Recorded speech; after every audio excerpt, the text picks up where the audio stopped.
Hello everyone. Welcome into the stream. We are here. We are live. We've made it. Good to see everyone in the chat. I hope everyone's doing really well. Welcome to the Card Haven.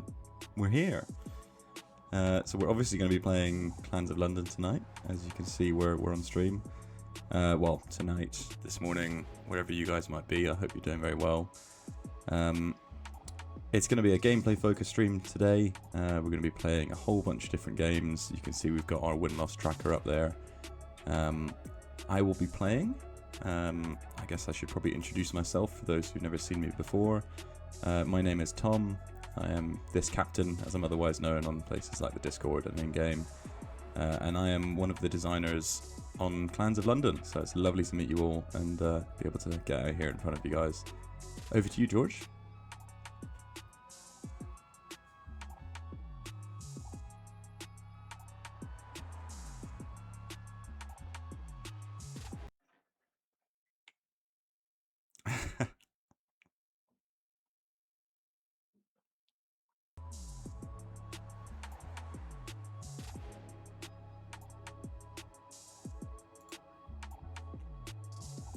Oh.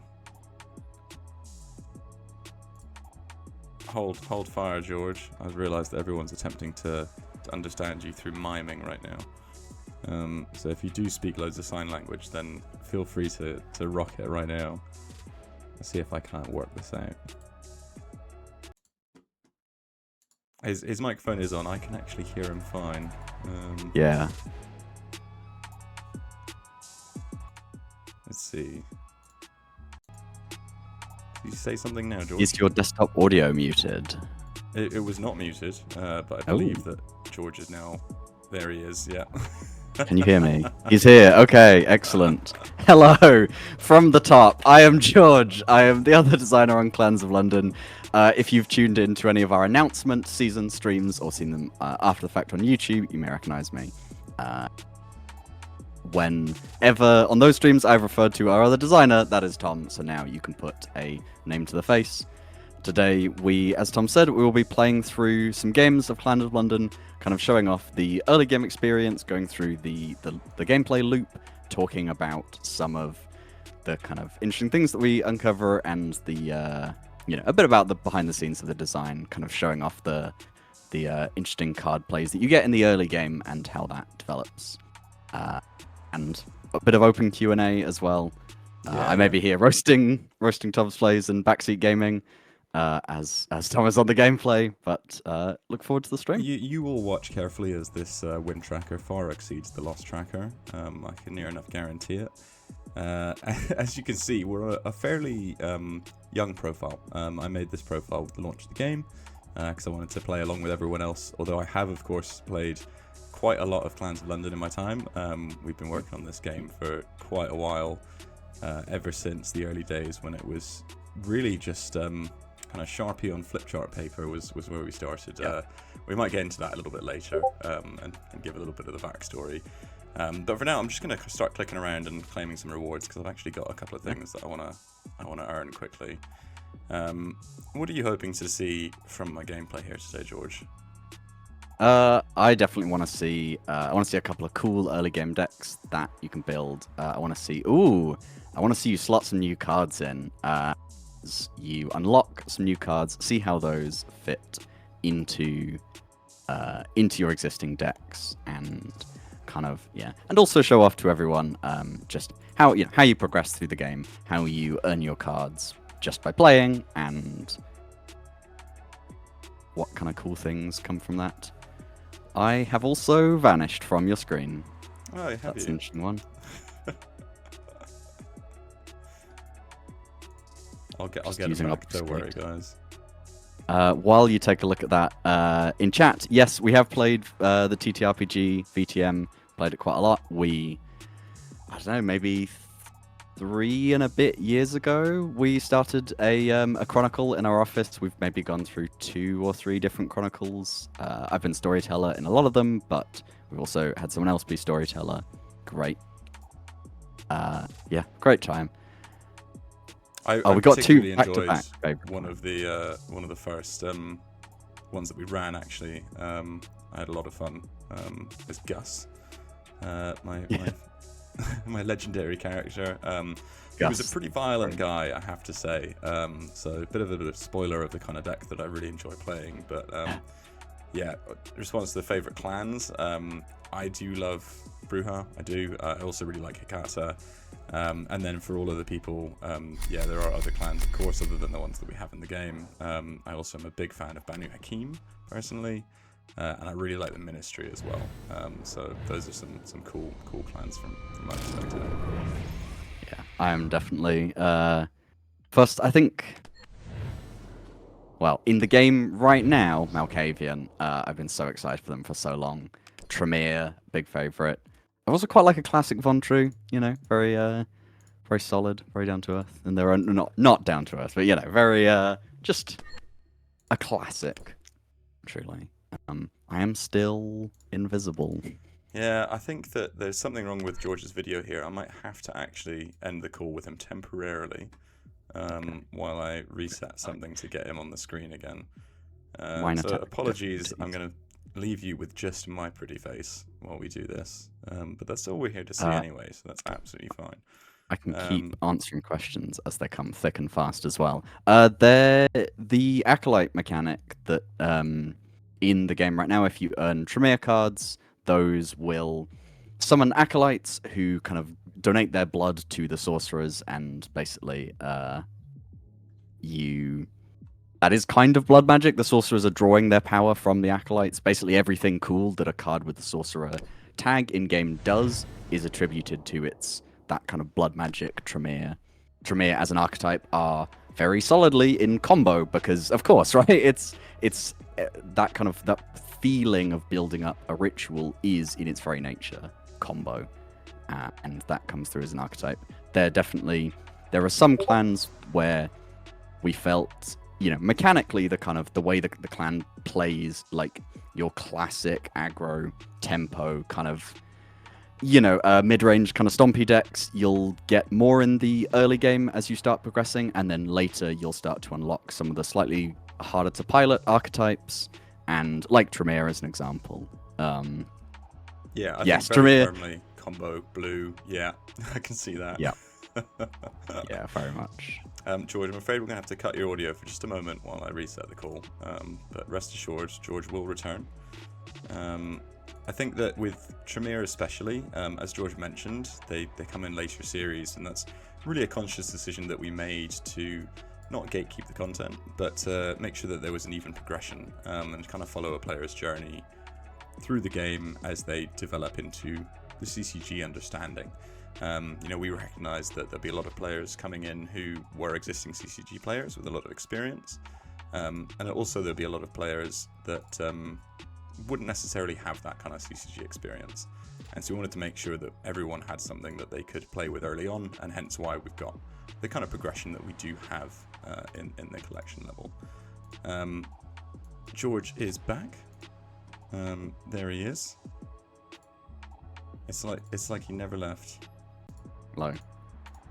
Although now I have a yeah, I'm gonna have to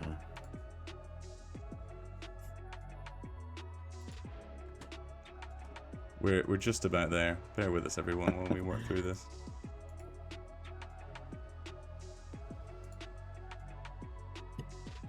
I keep up on the questions, which would be opportunity.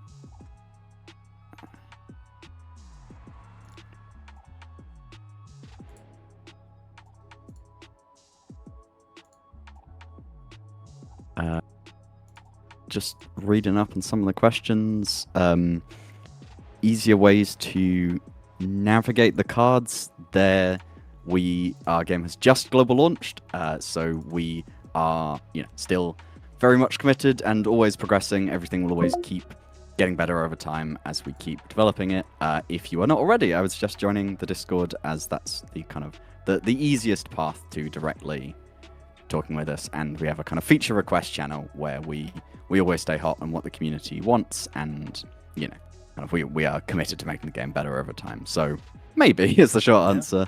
I will also make a big shout out to some of our community who are making some excellent resources, including an online card database.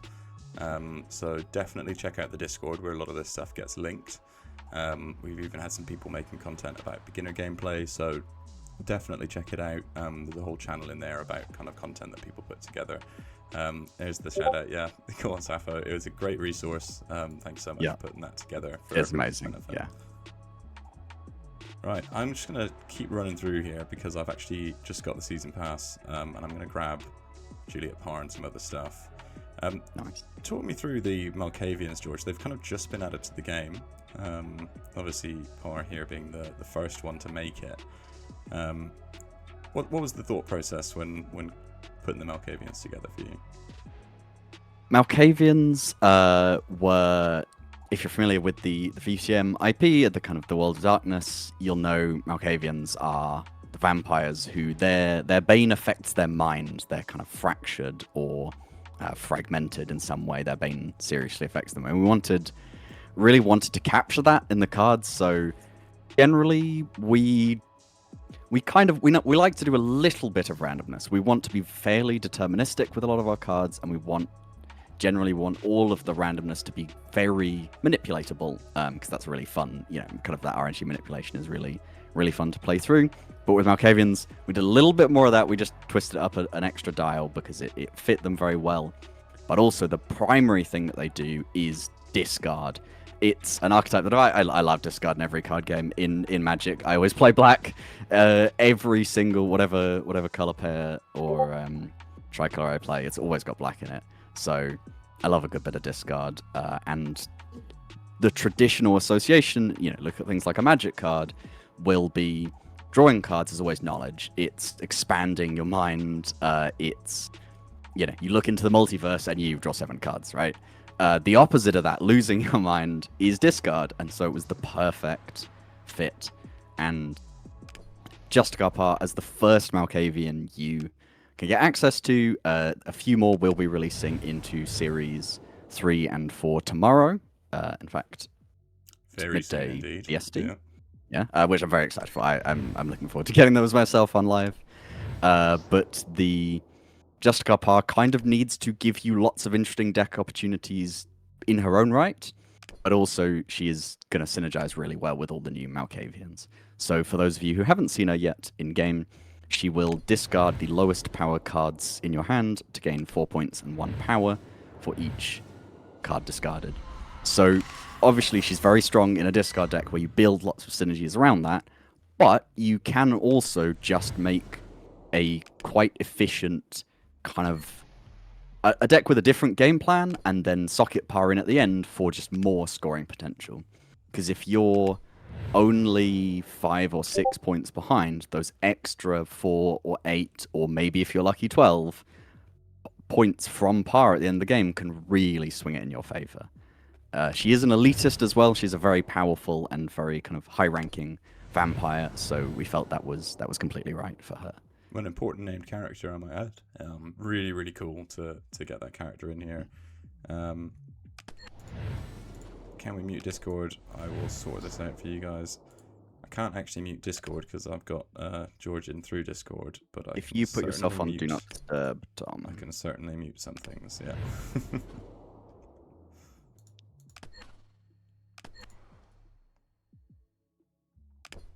There we go.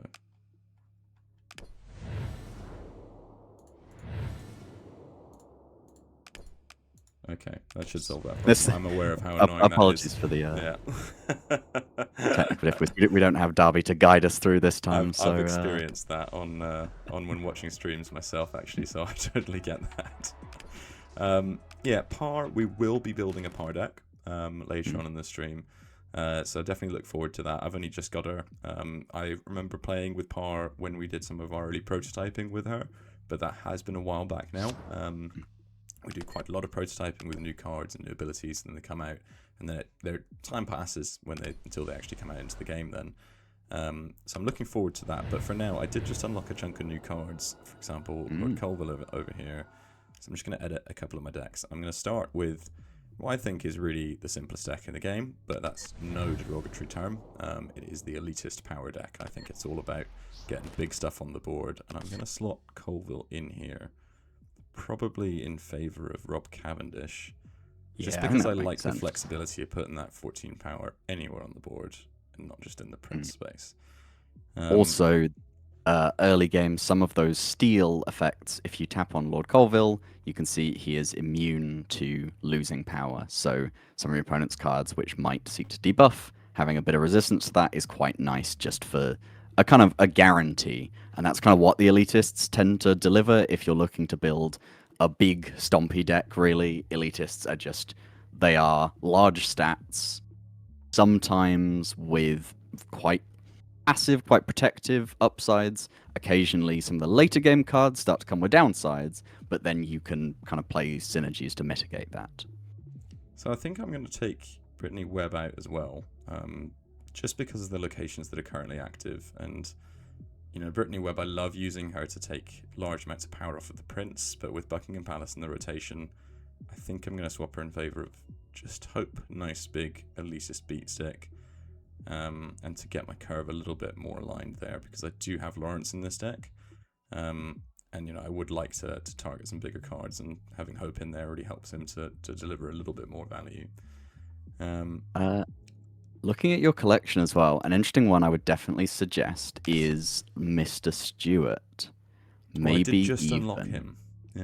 Yeah, maybe even in place of Lavanya. I think that is a good call, George. So I had Lavanya in here because she was quite an early card, and I didn't really have any better rooks, essentially. She is a very good rook, that's the thing. She gives you just a solid whack of power for not much there's not much risk to playing Lavanya. Yeah. But I think on this one I agree with you, because I've got Sapphire, right? I know I want to get a lot of pawns out there as redundancy because of weak elitist pawns. Stewart just really helps me to get more pawns out, right? But also just loads more scoring potential in case I've built very, very narrow. So I have a very low mana curve in this deck, my blood curve. I've got a lot of kind of 1s and 2 costs, potentially too many. But I think let's throw it into a game and see what happens. Yeah, I think it's the kind of thing where you can, you know, play it out, see how it goes. It's always better in Clans of London to run more cheap cards than end up with too high a curve, because every single card, if you hold the Prince space, every card you have in play is a point, which means that now your cards just have a lot of inherent value just by living on the board. So it's always better to have those kind of nice early game plays rather than risk kind of getting mana screwed. Just had to put on my Manu Bling there. Oh yes, of course. Critical piece of gameplay is equipping Manu Bling. Yeah. I needed that. Catching up on chat as well. Really, really glad to hear that you are enjoying the art. We don't have any artist information currently. All our characters are photographed, sometimes completely in-house by us, sometimes with help from outsourcers, and then all edited by our in-house art team. So I'm sure they'll be very happy to hear that you like it. Edited very well, I might add. Oh yes. Some of the stuff that they can pull off, just with some digital effects, looks amazing. It really, really does. Oh, I've got a bit of an unfortunate draw here. It's not what I'm looking for. This might be my low curve coming back to bite me. I think I'll probably burn Sapphire just because of the utility of some of these other cards. Yeah. Sylvia could be a bit of a problem. I don't have a Sophia or anything like that to get back there. Not that it would do anything but tie her up for a turn. That is another thing. Sometimes, because obviously you always want to be triggering your card. That's very unlucky. You always want to be triggering your card. You always want to get your deck synergy going. But there are definitely times when a body on the board is just a body. Because this is one of those times. Yeah. This is one of those times, and I think this is a really good illustration of it, because, you know, I'm not using these cards' abilities, but I'm making sure that I'm building in the right way. I think my right-hand lane will be my stronger lane, but I wanted to get a little bit more coverage over here on this side. Oh, I would love to see it. Lord Colville immediately showing his value as all your cards in hand get debuffed, except him. He's protected. There's core pile. They do reveal first they're going to play a rook. So I think I'm going to set up my stronger side here. Save Stephen. I'll probably use Hope next. Might end up using Stephen as the prince. We'll see. Slightly inefficient pull there from Astra Panda. Helen Lloyd and Violet Green question. Maybe these are designed as early game cards to set off your collection and get you going. You know, ultimately, even a kind of low cost vanilla card, it still is a card that exists on the board that you can play, that you can build up from. At the moment, they are as they are. So I could have replaced my prince there, but without knowing what they would play, in which case I would have actually defeated it. But it could have been a Tim or something like that. I didn't want to waste hope blindly there, and I'm so far ahead that I'm very much comfortable just taking the knight for now. And then I can go into a conflict knowing what's at stake, knowing which card I'm going up against. And in this case, Colville is going to come straight into his own. That is definitely one of the things where, because you and your opponent both play at the same time, there's a lot of risk and a lot of reward to kind of the blind plays, where if you make a blind play, you know, you play to an empty prince slot and you don't know what your opponent's going to play there, and you win the conflict, that's a huge swing in your favor, simply because they've lost a bunch of blood that they've invested into that play by you win the conflict. But it's the risk, right? Maybe you'll be the one who loses the conflict and you'll have wasted all that blood.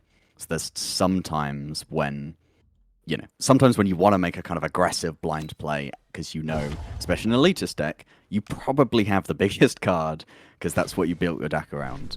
But sometimes it's always a risk. Sometimes there are cards like, as you mentioned, Tom, Tim, who will murder enemy card on attack, and himself. So he leaves the slot empty, but no matter how big your elitist is, he still dies to Tim. Yeah.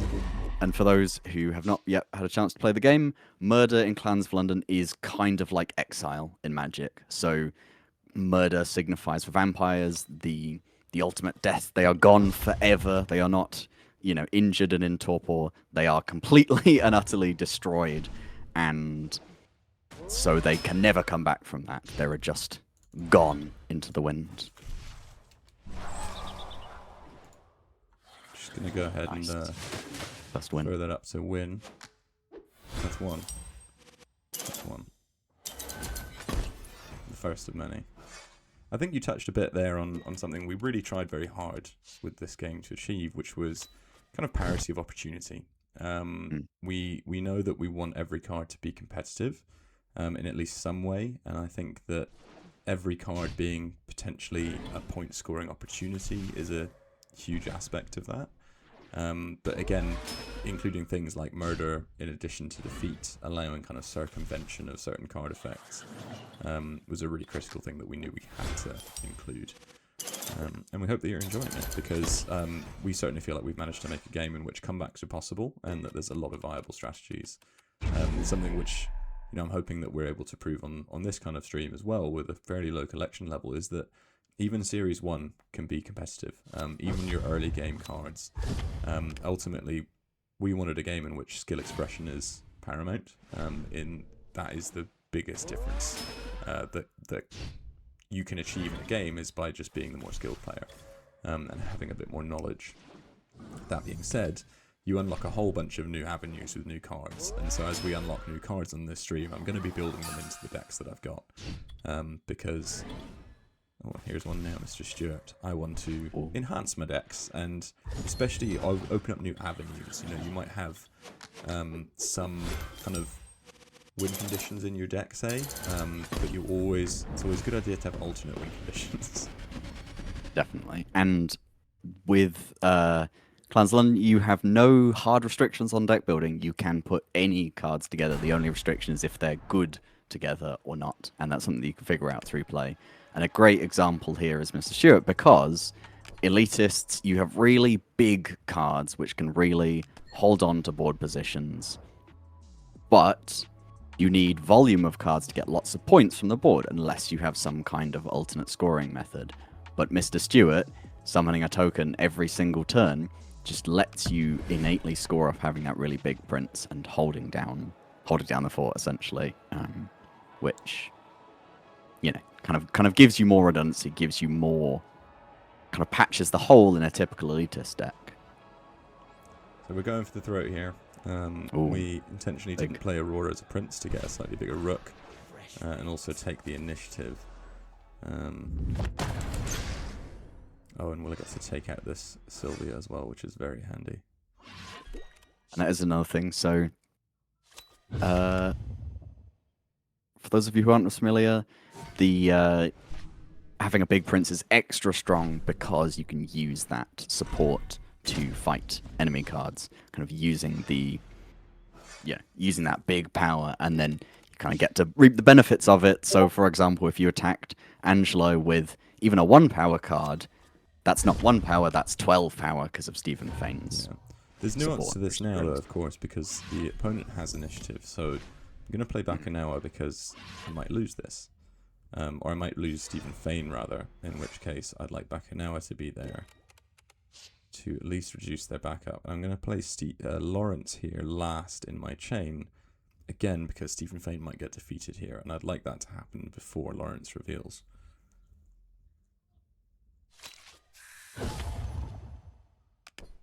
Getting back to chat, apparently it sounds like you are very quiet compared to me, Tom. That might be my... That might just be me not speaking up, to be honest. If it's a combination of both, let me lower George ever so slightly, and I'll make sure to speak up a little bit louder. I think because I'm focusing in on a game, I'm kind of getting into my my gamer crouch. You know what I mean? You're kind of locked in.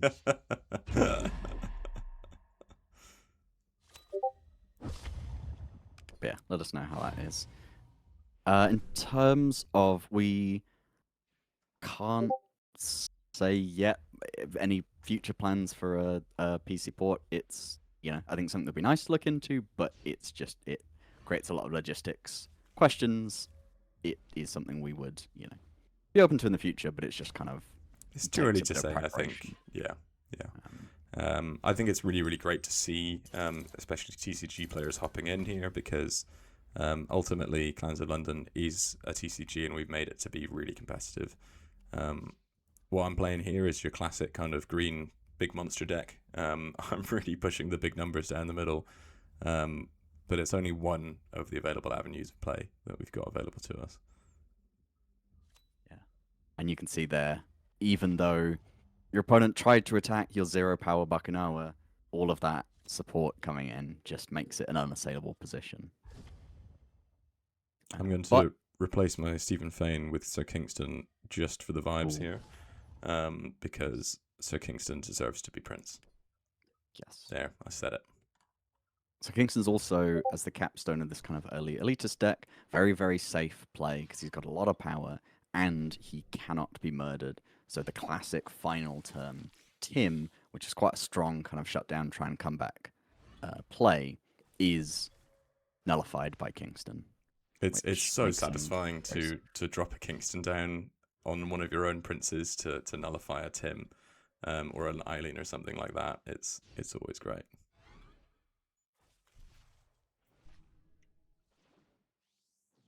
Whoever made the points animations should get a raise. I won't tell them that because their head will inflate so much it'll explode.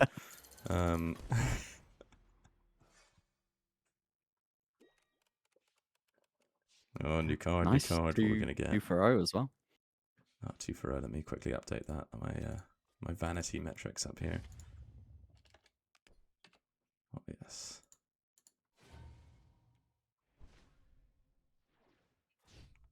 Oh, Horatio. He's going in the deck. Oh, what an excellent pull. He's going in the deck. I was going to say we'll jump into a different deck, but actually, seeing as we've just got Horatio, we'll keep going with our Lisa's power. Oh, and we've got Abigail as well. Oh, you got some good early game pulls. That's definitely one of the things that... Yeah. when you're starting out. Getting some of those early cards can make a big impact, and so when you get them, it's like, oh, nice. That opens up new deck building opportunities. I'm going to make some tweaks here. I think I'm actually going to take out Aurora, although I like Aurora. Well, she would just double up as a rook there in that game, which really helps, and she does have higher base power than a lot of other... Well, she has the ability to give support, unlike Horatio. Now, what do you think? Should I take out Mixcore Pal or Stephen Fane for Horatio Drake? I'm thinking about my early Prince or Knight role.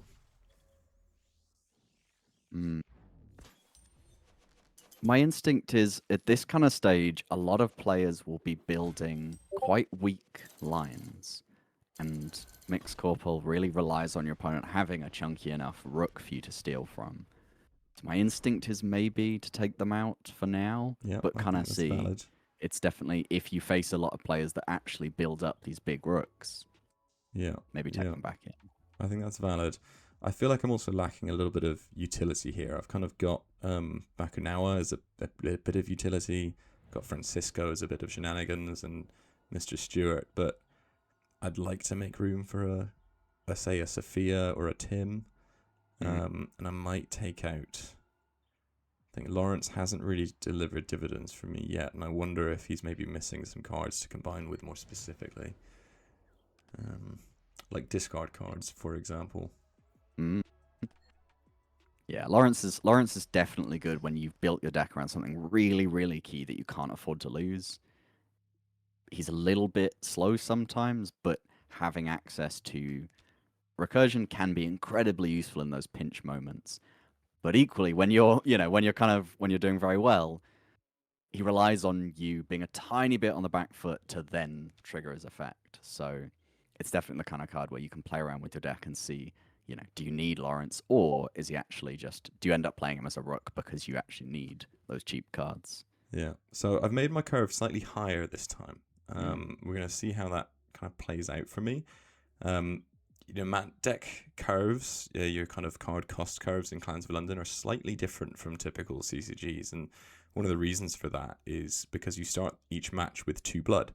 Now that was a really conscious decision that we made, and it really is influenced by kind of how we built the game, and what kind of mechanics are at play. Now obviously the idea of support within Clans of London, the idea about lanes and kind of building this support network is what I'm talking about.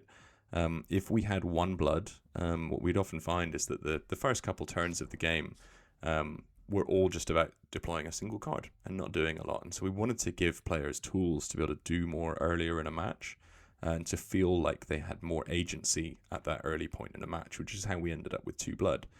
And what that means is that you've got these cards that are 1 cost that you can build more of into your deck and potentially play 2 cards on the same turn. It creates this kind of point of difference between 1 and 2 cost cards, which is really interesting. What does that do to your mana curve, George? I think you could probably speak to this quite a bit. So yeah, you hit on the exact point, right? That essentially, if we started the game at 1 blood, oftentimes you have to run so many 1-drop cards in your deck. That's a big that was rough. Big early loss to Grendel.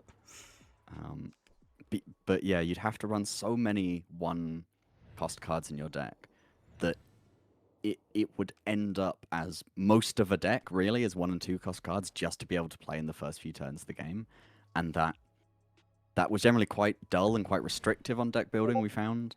And so starting you at 2 blood, now it gives you so many more opportunities that essentially you could play 2 1-cost cards, which get you straight to the Prince slot by turn 2, or the Knight slot, or you could play a 2-cost. It's got a bit more utility, a bit more value. You're more likely to draw a single 2-cost than you are 2 1-costs. So that creates this really interesting first turn where sometimes, definitely in some card games, you kind of get the feeling that like the first turn is never that interesting, but it's often quite important, which as we were experimenting, as we were kind of building out the game, we found that's not a good combination, right? It's not good to be important and not that interesting. And that kind of plays into the lanes where each of the lanes is just a tiny bit different, right? The 2 side lanes give you access to both the Prince and the Knight space, which is really powerful. But a card can only give support once a turn. So if your opponent attacks your knight and your prince, they get to choose where your support goes, which is a big disadvantage. Whereas the middle lane is really safe. It's really hard for your opponents to do anything about that. But equally, you don't get access to those knight space for extra scoring potential. And we really wanted to build that kind of that fun choice into the early game. It's a bit about your deck builds. Certain decks will play in slightly different positions, but it's a bit about player expression as well and kind of choosing, you know, how do you want to approach the early game? So I've intentionally not pushed forward there on this turn, and that's because I wanted to get Mr. Stewart down partially, but also I'm saving up for Colville, and I'm fine with ceding the initiative this turn if that happens.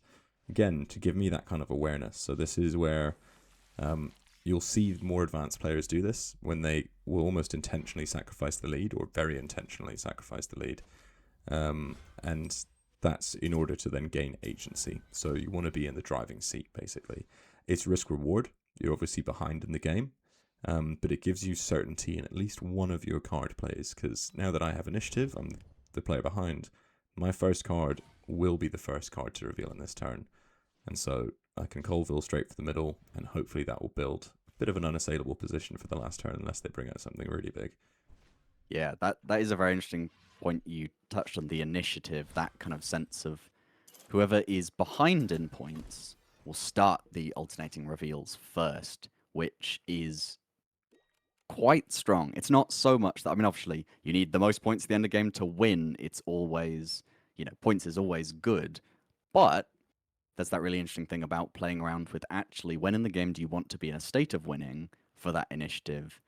And do you want to talk a bit, Tom, about that kind of the headache we went through trying to reach the final version of this, because we play tested a lot of different options to get this is not an accident, the way that initiative works and the way that resolution works, and it comes back to something I mentioned before about what our core goal of this game was, and it was for it to be engagingly competitive at every level of play. So no matter what your card collection is, no matter what kind of skill level you might have, you're always in with a chance, basically, and that's central to why initiative works the way that it does. So we tied it to score because it helps prevent snowballing. I think that snowballing's no fun thing in most games, especially a short card game like this, where you kind of want every turn to feel quite impactful. We tried loads of different ways of doing things. In the end, we landed on initiative and then alternating card reveals, because it allows for the maximum amount of risk reward, basically the maximum amount of tension, but realistic tension, because you're in with a chance, and hopefully we'll be able to showcase that in a few different games. So I did pop clock a couple of things in the chat there. I have double checked my notifications. I think it was my Discord notifications. Apologies again. I've fixed that properly this time. That's on me. Feel free to take it out on me. And I don't think I've ever started the middle lane. Could you showcase a deck that benefits from that safety? Certainly can. And ultimately, that's something that really is intrinsically linked to that concept of initiative. And that's where we got to kind of talk about backup as well. Backup, or giving support in conflict. We use kind of backup as a shorthand internally a lot. That is something that each card can only do once per turn. So if you've got a knight and you've got a big rook supporting that knight, if the opponent attacks your knight and then your prince, your big rook will give support to the knight first and then not be able to support your prince. That is the inherent value of the central lane. It's kind of untouchable, even with a lot of the shenanigans around initiative, unless the opponent has the prince space and initiative, and they can then play on your rook. But really, that's quite a rare case, because generally, if they have the prince, unless the game's in quite a state, then you most likely will have initiative if it's a close game. Which means you can then use your big central rook to take out their prince. There's never any chance of it being disturbed. So it's situational, ultimately. You'll see me on stream now play most of my cards to the side lanes. That's me giving myself options. That's also me being a little bit of a riskier player. I like to take risks, and so I'm going to do that. If you're playing for maximum safety, and if you're playing kind of tempo, if you're playing on curve as much as you can, you might want to pop a 2-cost down in your middle lane, then a 3-cost, then a 4-cost in the print space. And you're kind of safe, secure, you're stepping along carefully, and you just build as big as you can. And then, hey, maybe next turn you might replace your central rook with an even bigger card. You can win games like this with essentially just having 3 cards on the board. Your opponent will outscore you if they hold both knights, but as an early to mid-game strategy, it's effective. And in the late game, it can really kind of help you as well, because you're not putting your knights or your side rooks at risk, the guys in the side slots. I just didn't draw a card there. Look at that. That's unfortunate. Oof. That's that higher curve coming back to bite me.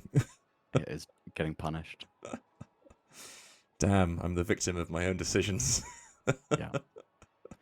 Also, on the middle lane, it is definitely the kind of thing where sometimes in the middle of the game, you'll find that card that you really want to be safe, something maybe providing some really strong buffs or just kind of building up to being quite strong a bit later, but it's not quite there yet.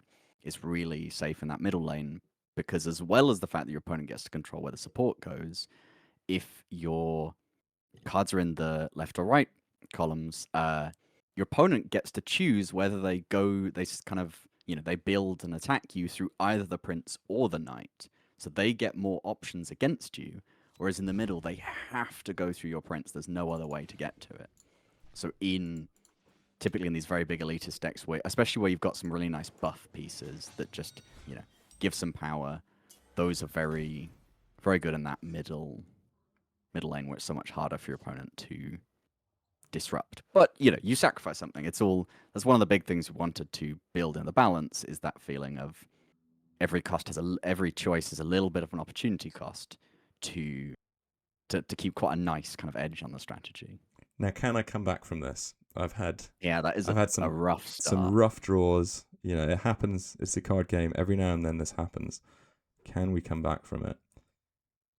Now we're on Battersea Power Station, so Vincent's masterpiece can be murdered here. It might be the play, unless I just hope. As in quite literally play hope. I mean, I think then I've locked down the prince pretty well, and then I need to try and get somewhere else. So here's a case in point. Hope will reveal first. Hope for the best, indeed. Not that she needed the support, but what have they put here? Oh no. My opponent's really rubbing salt in the wound here, taking advantage of my poor board presence. It's not looking good, George. No, I was going to say, you might be hard-pressed to problem come is back I don't but you have never know. enough cards on the board to score enough points. I also need to stop the bleeding. I need to stop them scoring points. I mean, you can Asta Penelope to get a knight, that's exactly. It was what I had to do. If I could play one more card, I would have preferred to build up into Theo in order to deny them some points. But this was all I could do. I think it's too little, too late. But I should really retreat to save myself the ranked points. But can't retreat live on stream. That would be shameful, wouldn't it? The dishonor. Although I don't know, they're not really taking much board control back. No, and we'll see. I mean, the problem is that I still don't have any low curve cards, and so building towards Theo is going to be a problem. I do have initiative. Tempting to play Mr. Stewart for 2 cards, but how many elitists do I have on the board? Only Hope. So Kingston's no good. Yeah. I think it's maximum Prince points. But what I'm going to do first is Horatio Mr. Moore to get rid of the support. Stewart is risky. Got a suggestion from Sappho. Tim Stewart, and then pray that Mr. Stewart... What, on the Prince space? No, I'm going to cut their support instead, because I've got a 14 power Hope. Oh, Annabella.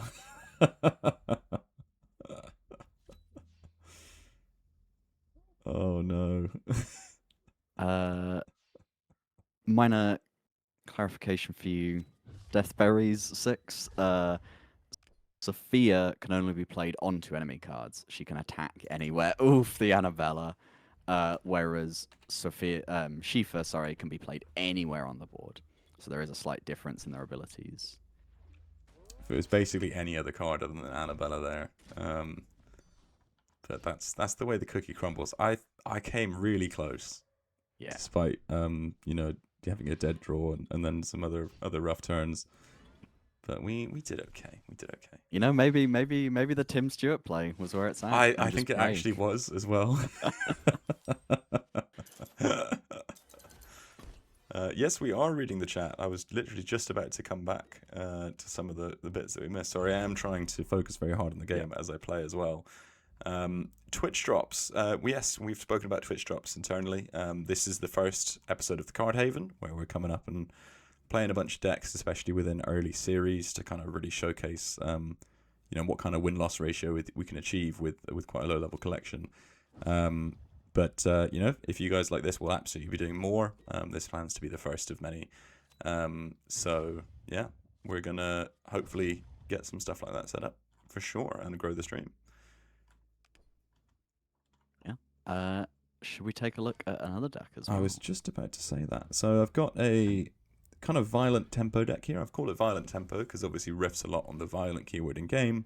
But I want it to be a bit of a tempo deck, and what do I mean by that? I want to be playing a lot of cards on curve. I want to be beating my opponent out, putting bigger stuff on the board faster, and especially defeating their cards in a slightly control kind of themed way.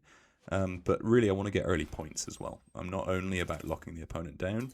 I'm trying to put points on the board nice and early, often through defeating enemy cards, and kind of beat them out blow for blow. So it's a very Brujah themed deck.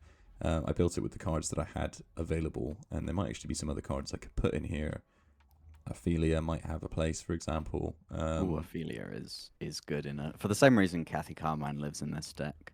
I didn't put Ophelia in because of the current location rotation. So with Buckingham Palace in rotation and with Battersea, I just feel like Kathy Carmine might be slightly safer.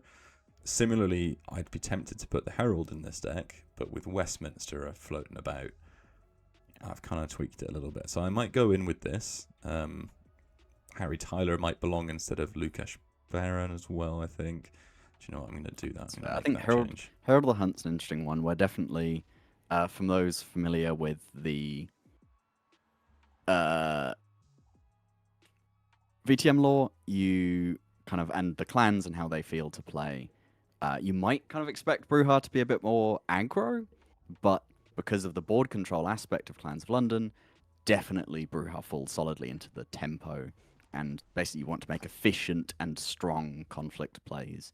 Whereas actually for us, an aggro deck would really be more of a swarm deck or a zoo deck, where you just need to fill the board with as many cards as you can as fast as possible, because that gets you your early game board control and your early game scoring.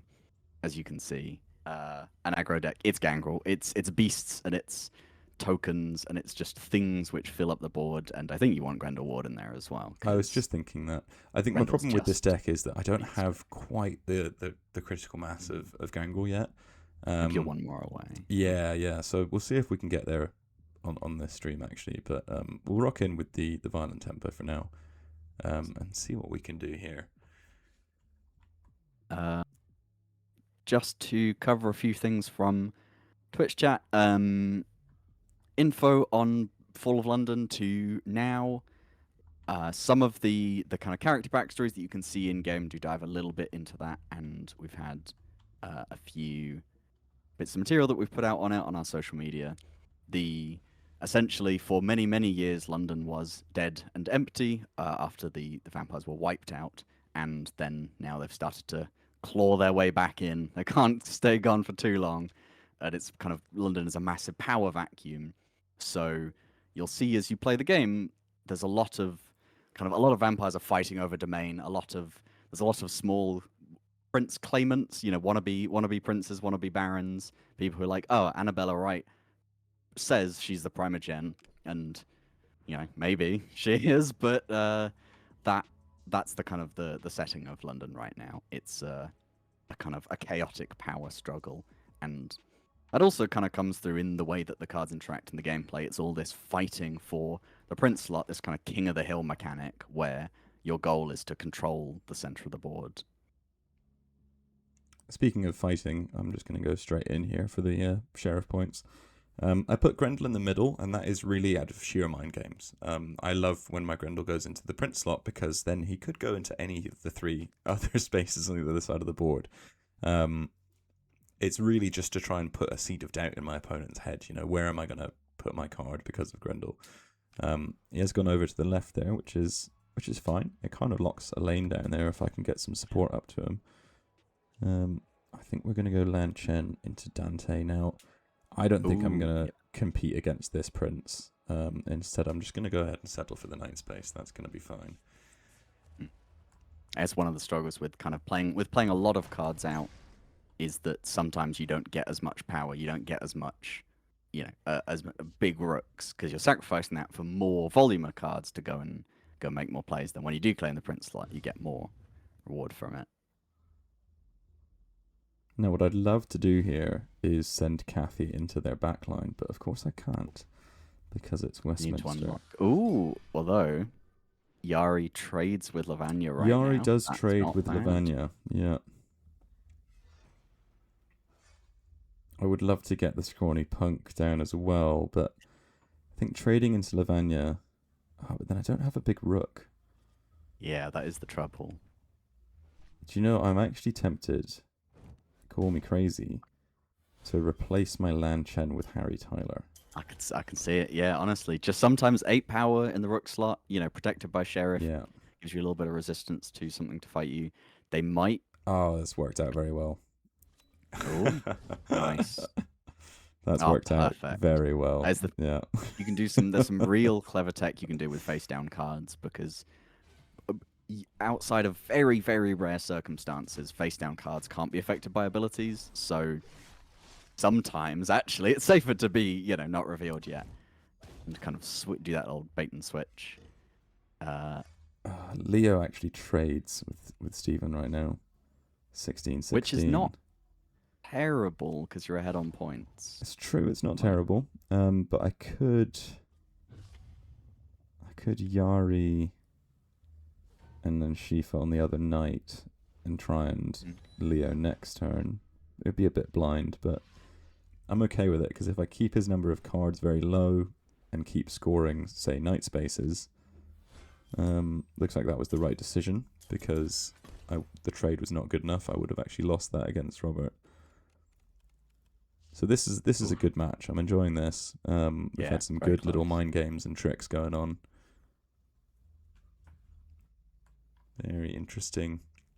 I do want to pick up on a comment from Hermit the Frog there. Fascinated with intersecting TCG archetypes and strategy archetypes. It's interesting you say that, because that was an intersection that fascinated us and led to the game that we've ultimately made. Strategy is a game genre that I'm personally very, very interested in, very, very keen on. TCGs, CCGs is a genre that George is very interested and very active in. Now, we have not made a strategy game. We've definitely made a CCG, and all of the experience that we have from previous games that we've worked on, myself included, is all about TCGs and CCGs, and so that's really our kind of domain. But we definitely took influence from strategy games and from board games, and the idea of playing over a board as a playing space. Even from some very early prototypes, there was a kind of grid-based gameplay intersecting with TCGs. We knew we wanted true CCG cards with card text abilities that could kind of be just about anything. We wanted real creativity in deck building. We wanted the idea of a curve and kind of really getting into the weeds of deck build strategy and deck build theory. But we wanted a kind of twist on it that allowed for some more strategic gameplay in terms of card placement. I think the real kind of crux, the moment where it all clicked and came together that unlocked the rest of the whole game design was when we combined these grids and made this shared grid. That was the kind of decision and the moment that led us down the journey that brought us Clans of London. Definitely. And I think, just to touch on that exact point, that exact feeling was what we wanted to capture in a lot of TCGs. The worst part of the game is the kind of battleship scenario where you end up, you're both turtling, and whoever attacks first will end up trading unfavorably, and you get those stagnation points and those points where you're like, oh, I'm gonna lose, and that's it, right? There's lack of interaction built into the core game is something that we definitely wanted to really aggressively tackle head on. And so our main focus of this was, in order to score points, you have to make your cards vulnerable. You don't, like, maybe if you're playing a combo deck, you could have a little bit of extra safety and try and turtle a bit, but ultimately, you have to open yourself up to risk in order to win, and that creates for these really exciting kind of exchanges in the middle where you're both thinking about, I know what I'm going to do, and I've got a plan, but what are they going to do, and does that mess with my plan? Actually, am I going to misplay if I do what's most optimal in my head, because my opponent is going to be doing something different? And that for us was the most kind of exciting bit of making this game, of like, what does strategy add to this game? What is the layer of strategy that comes with this board kind of, what does it give for us that's really exciting? And it gives us some interesting things as well, because our archetypes are, as we've kind of pointed out, what you'd expect to be a super fighty. I mean, Bruja, if you play Magic, you'd expect Bruja to be like mono red, burn, super aggro, super go fast. But when the game is also kind of tinged in strategy, if you go really fast, what you get is board control. So how do you get this really fun scenario where aggro becomes control all of a sudden? And that can lead to kind of very new and very interesting play styles, which is something that we've really had a lot of fun exploring, and how that actually comes to fruition. Oh, my Yari's going to die here, which is unfortunate. I just need to second everything you say in there. It's absolutely true. And I think something that you see in strategy games a lot with this idea of space and moving further away from your base, or your pawns in this instance, is when you see people overextend. And that happens a lot. It's built into the game. You can circumvent it, and there are cards and there are strategies that you can employ in deck builds to kind of build stronger and firmer bases. Like in the deck we were just playing before this one, actually. But there's that kind of inherent relationship of risk reward and kind of cost benefit that gets baked into this. Overextend gaze, gang rise up. Yeah, I'm one of them. Yeah.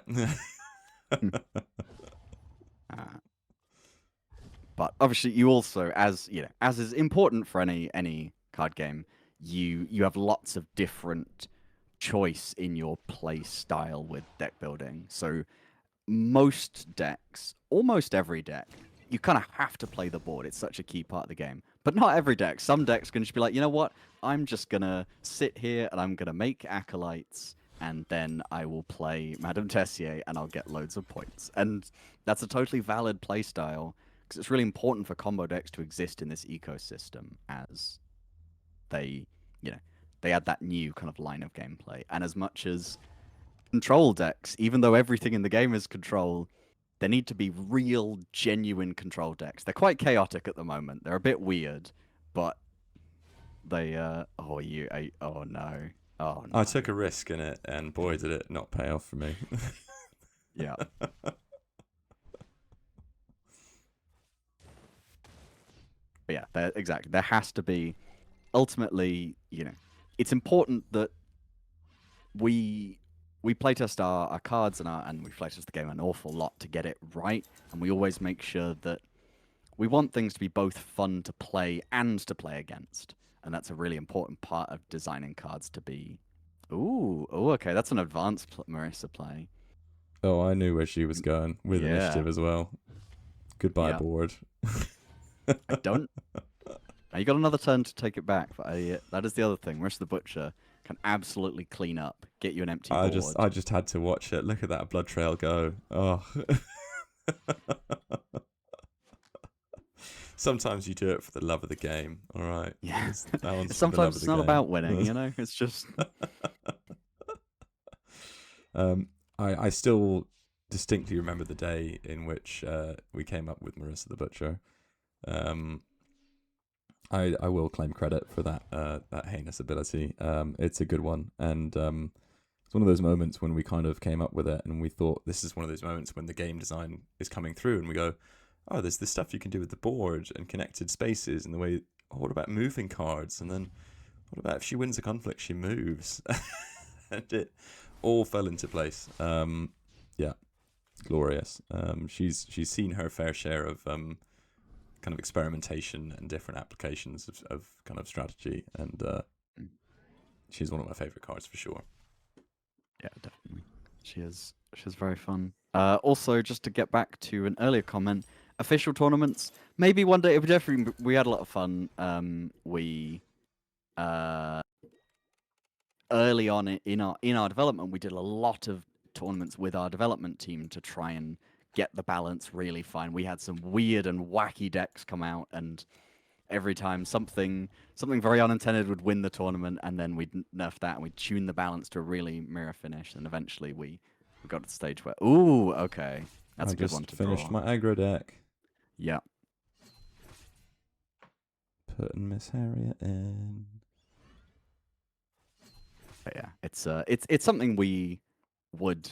I think tournaments would be very fun in the future. Again, there's a lot of logistics behind it on our end. There's a lot that we would need to set up to get it ready. It's something that, as a designer, I think would be really fun and exciting. But it's there's more that goes into it.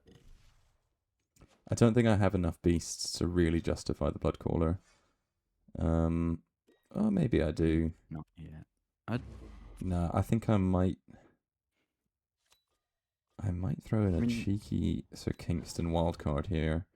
Oh yeah. Just for that anti-murder tech at the end. Actually, you know who? Actually, yeah, I'm reading your mind. I know who's going in this. Yep. Oh, you weren't reading my mind. I was thinking just Par, but I do like an Annabella. And Annabella, again, a lot of these cards have a lot of flexibility and a lot of tech. Yeah, okay, I can see where you're coming with the par call there. I think what we'll do is we'll build a par deck in a little bit. We'll do that towards the end of the stream, I think. For now, I'm going to rock in with my aggro beasts, and I'm willing the location gods to not give me Westminster here so that I can throw a Herald of the Hunt down. But we'll make do even if we get it. So it's no problem. We vampires don't have problem. We adapt. We're true strategists. We're card gamers over here. And it's Westminster. Of course. Yeah. You invoked Sod's Law. I did, yeah. Oh, Sod's got it out for me. Yeah. We generally at this stage we can't really talk about future kind of features that we've got planned. There's definitely, rest assured, there's lots of stuff that we really like to add to the game. There's all kinds of things that we're really excited to work on next, but we can't really talk about future. We may, if at any point we put out any kind of official materials on that, we'll definitely make sure to share it and make it widely visible. TBD. Yeah. Got to give a diplomatic answer. So we're off to a decent start here. Yeah. We are Westminster, which is, it kind of scuppers the Herald plan. And also with aggro especially, you really just want to get as many cards out as possible and score as many points as early as possible in the game. I find that with aggro, I'm very, very comfortable sacrificing the initiative as long as I feel as though I can build enough of a lead that's almost unassailable. Again, with so many kind of lower cost cards, you feel as though you've got multiple options each turn, so that even if you don't have initiative, you can play enough cards that turn that, the second card in every turn is going to reveal second. You know that. So what's your second card down going to be? You can absolutely still influence the game even when you don't have initiative.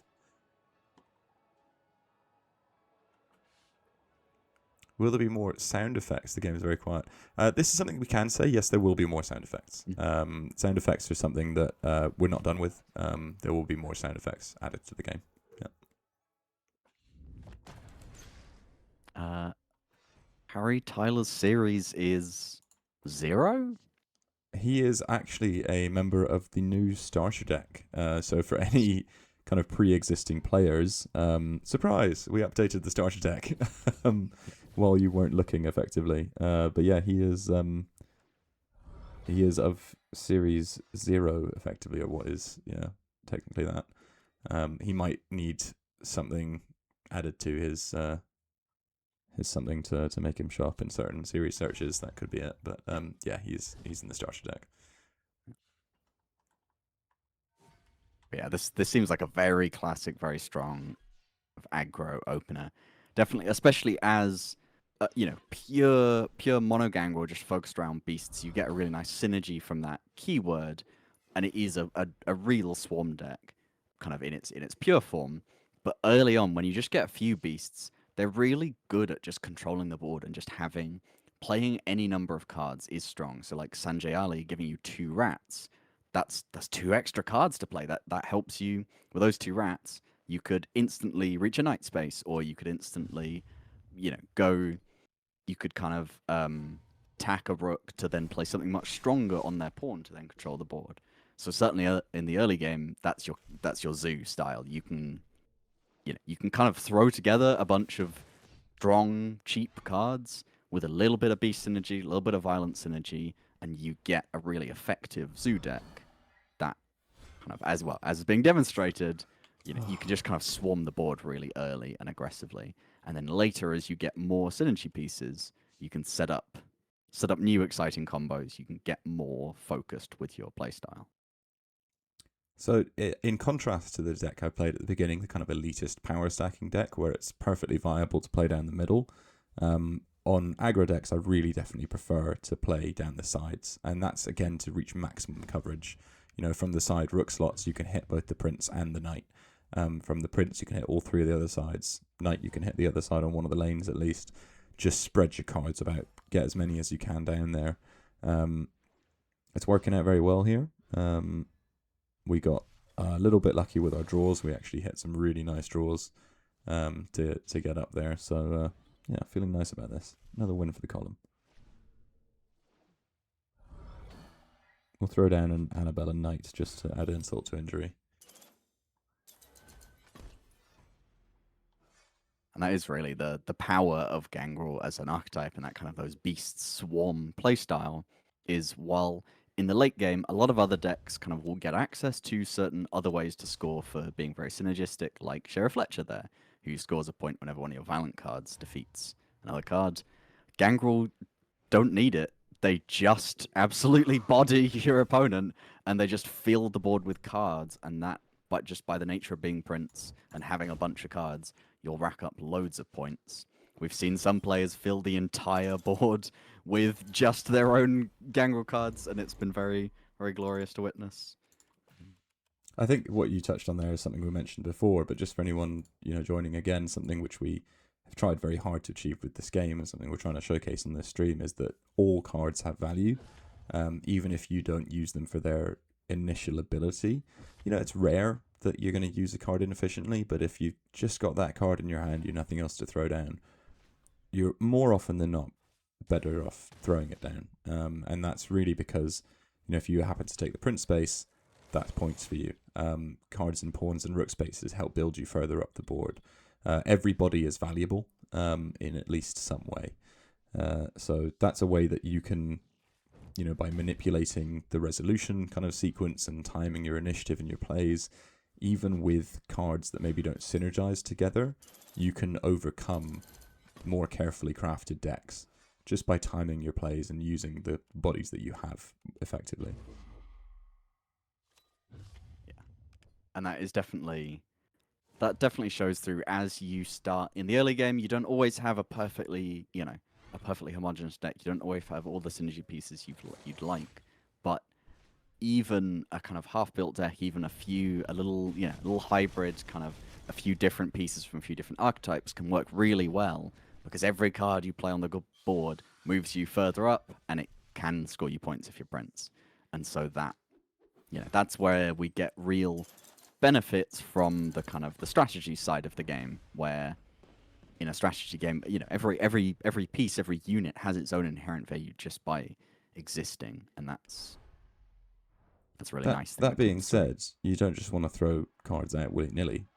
You've got to still play intelligently. But certainly, if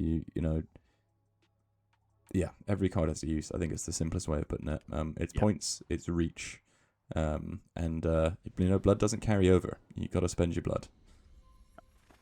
That was something we experimented with quite a lot early on. In a much older version of our game, we tried out mana conserving between turns to see how it felt, and it had some very nice benefits. When you first are introduced to a mechanic of mana carrying over, it sounds really nice, really idealistic, right? Because if you play a bit inefficiently, well, it's okay. It doesn't matter. You get this benefit back. But what it means is, like, why would you ever play cards? Once you start to optimize, and once you start to really hone in on a system where mana carries over, you get to a state where actually it kind of doesn't matter if you do or don't play in some turns, and that's really unfun. It makes it very economical in the way that you have to think, whereas with your blood draining away at the end of the turn, it's always use it or lose it. It's always go. It pushes you to play more tempo, to play more in the moment, and that really helps focus those battles to be like, everyone has to keep playing cards because you got to spend your blood, and everyone's going for those shared scoring spaces, and that that kind of makes the players pile on top of each other, and that keeps the games very exciting. So I've built a deck here. I have not tested this deck yet, but it's built exclusively using Series 1. I'm probably about halfway through Series 1, but I've made my best stab at the early control deck. So this is all about denial. It's all about frustrating the opponent. I just made a couple of edits there. I put Horatio in it because you do need some kind of body that can hold a key space early on. And I did just put Miss Harriet in it, who I got recently, who is just so great at frustrating an opponent. So I've got Sophia, I've got Shifa, I've got Miss Harriet, I've got Yari and Grendel, and a slew of cards that debuff the opponent, and a couple of kind of murder bombs in there as well. This is a nightmare to play against. If I get the right draws, if the stars align. So let's see if we can pull it off.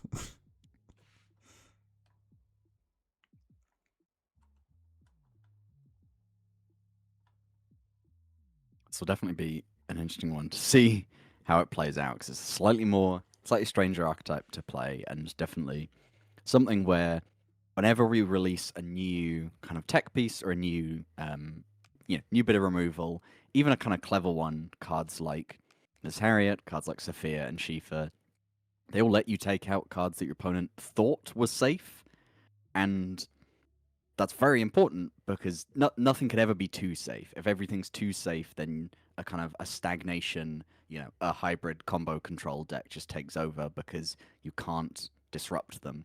And if everything's too chaotic, then combo isn't really allowed to exist, and neither of those two things are fun or what we're really aiming for. So they're always tested to be that kind of nice.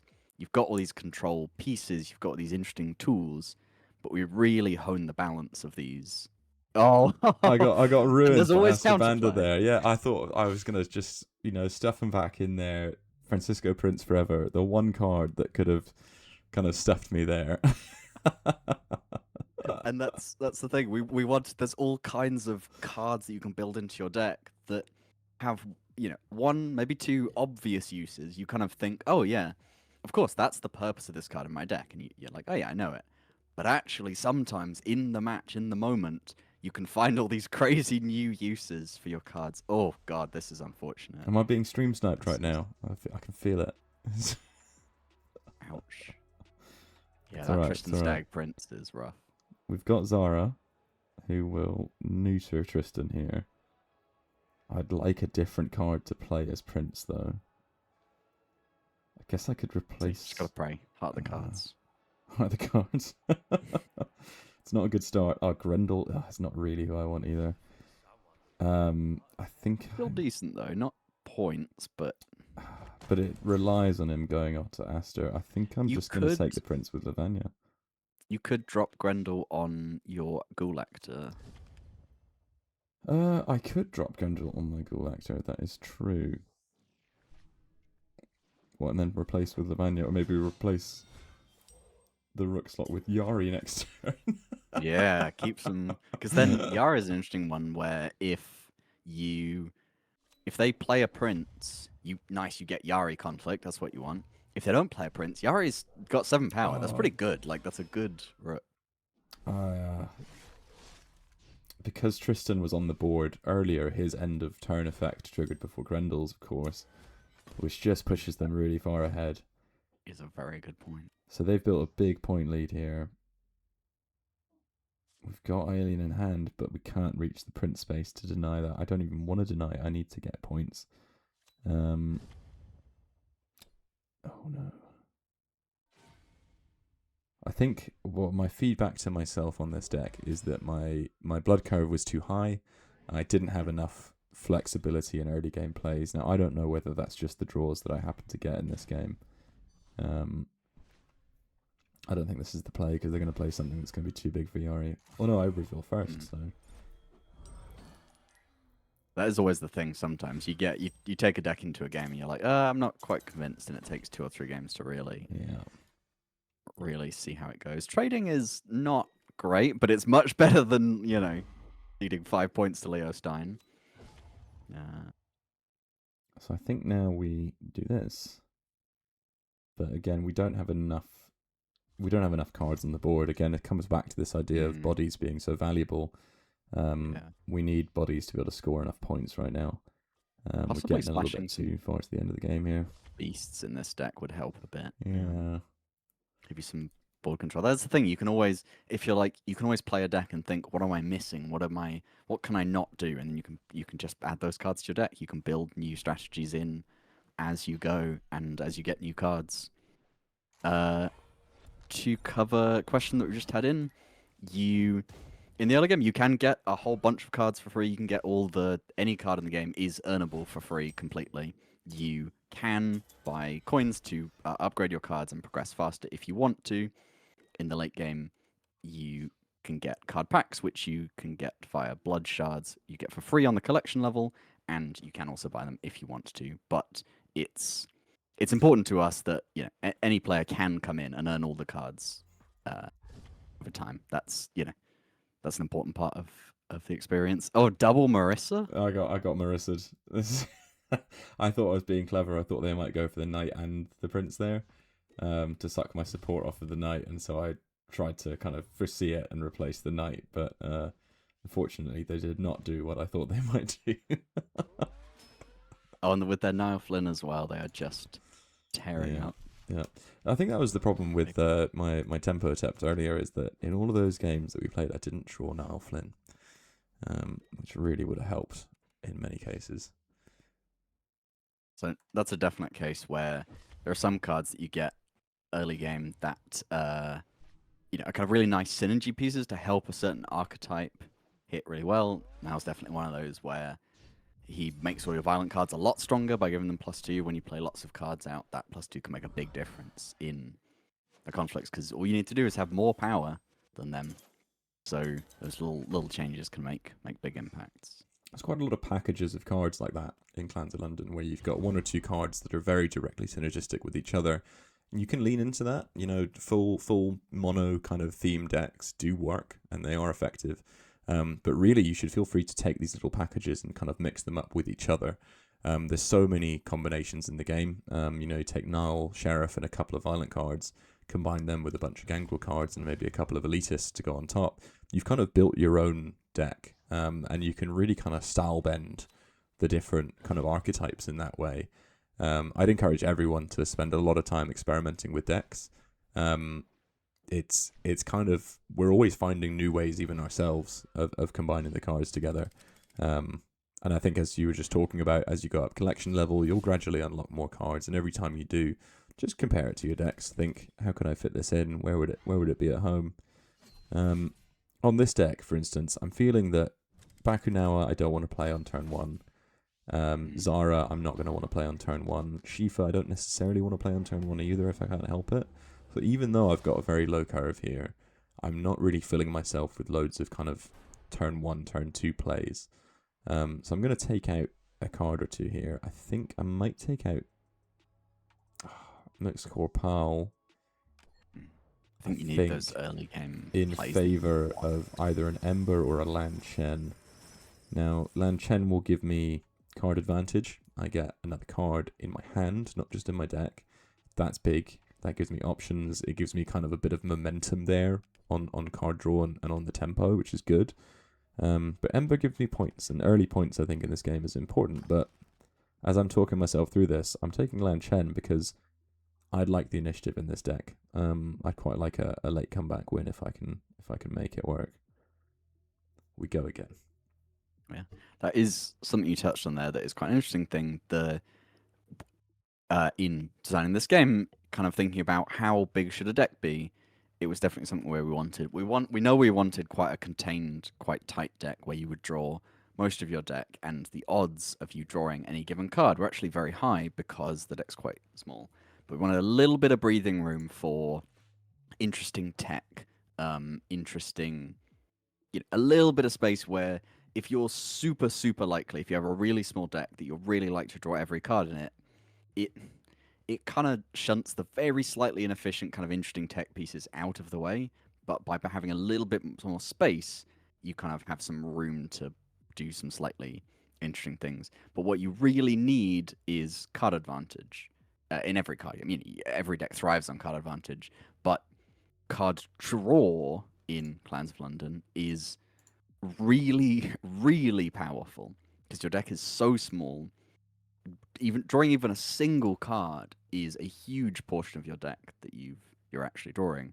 So the way most decks will achieve their card advantage is by adding tokens to your hand and by adding good cards that good tokens that you want to play, or by adding tokens to the board because card advantage is your sum of hands on board and in place. Cards in hand and on board. So by adding tokens to either your hand or the board, you get that nice bit of card advantage without the super, super powerful card draw, which is slightly risky for us to do too much of. There are some ways to do it, definitely.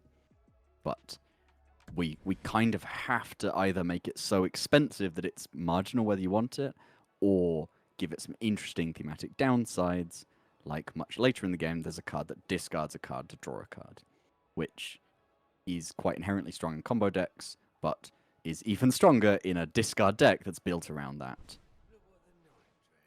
So, tactical little mini bug there, which I'm glad that we caught on stream because our coders will be rubbing their hands with glee. We've been trying to track that one down.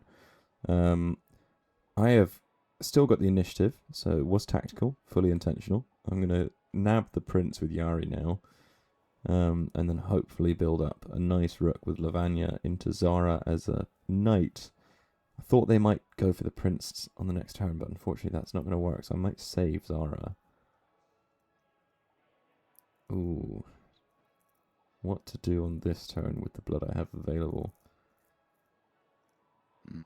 So I was tempted to Sophia their Lan Chen, and I can because I can Penelope up to the knight there.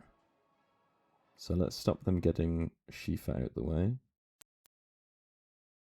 There's definitely something where with a bit of kind of tempo, a bit of control style, you can play quite proactively where you can kind of think because cards need support in order to be played, you can go, okay, where do I not want them to play?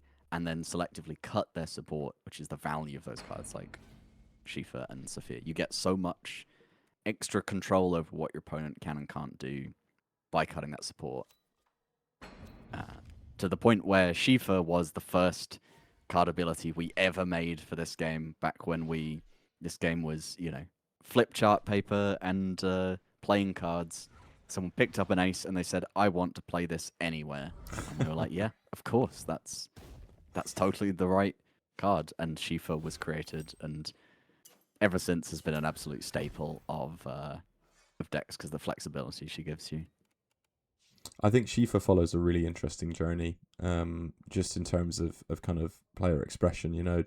Um, often you see Shifa getting played as the prince, and then you play a few more games and you go, oh, actually, should be better off as a knight because you get a few more points. And then the final Shifa form is kind of sacrificing Shifa to take out a support line, in a sequence of initiative that just unlocks the whole middle of the game. Yeah, this is where cards always seem to have multiple uses, and it's partially informed by their ability, yes, but also just when and where they're played on the board has a massive impact. So this was a bit of a walkover. I feel like my opponent probably had some poor draws in the way that I had in a game previously. It's a card game. Sometimes it happens. I'm glad that the games are 5 minutes, because when it happens to you, you just kind of want to get on to the next one, and I think that's a great thing about Clans of London, honestly.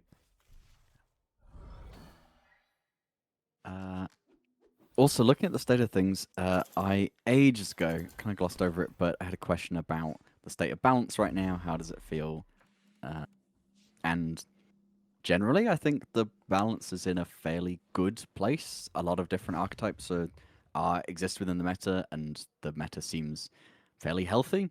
We are always going to make slight balance adjustments over time. We're always kind of tuning, we always want as many archetypes to be as viable as possible.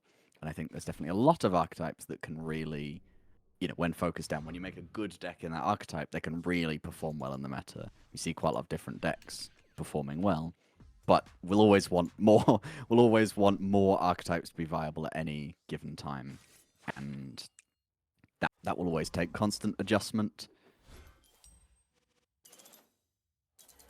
We certainly have a number of archetypes already present in the game, but the Malkavians, the currencies, and the cards coming out, the discard archetype is certainly starting to rear its head. That's going to be really exciting when that comes through. I know that you've already spoken about that a little bit, but we've got a number of cards that we designed actually at the same time as we designed Shifa, that have been around for that long and quite staple cards, which have never made it out to see the light of day in the community, but rest assured, they're still there. They are still coming. So we've got some pretty big plans in terms of the game ecosystem. We've planned this for a long time, and we're really, really excited to finally be sharing it with you guys. We're over the moon about the game being globally launched and being in players' hands, and frankly, a bit overwhelmed with the feedback that we're seeing so far. So I just want to, spend for at least 2 seconds there saying thank you very much to everyone who's picked up the game and playing it, and offering your thoughts and feedback, because it's really cool to see. Really exciting for us. Absolutely. A huge thank you to a wonderful community. It has been amazing seeing everyone flood into the Discord and play and give us feedback and talk about the game. And we definitely, we see it regularly. It's very exciting. Oh, okay. Time. It's time. Party. So there's one card going in, and we're done. So let's look at portability again. If Prince, discard your lowest power cards. When you discard a card, gain +1 power and 4 points. Now, we are in Series 1. What kind of cards can we go with here? So it's cards that are in our hand still.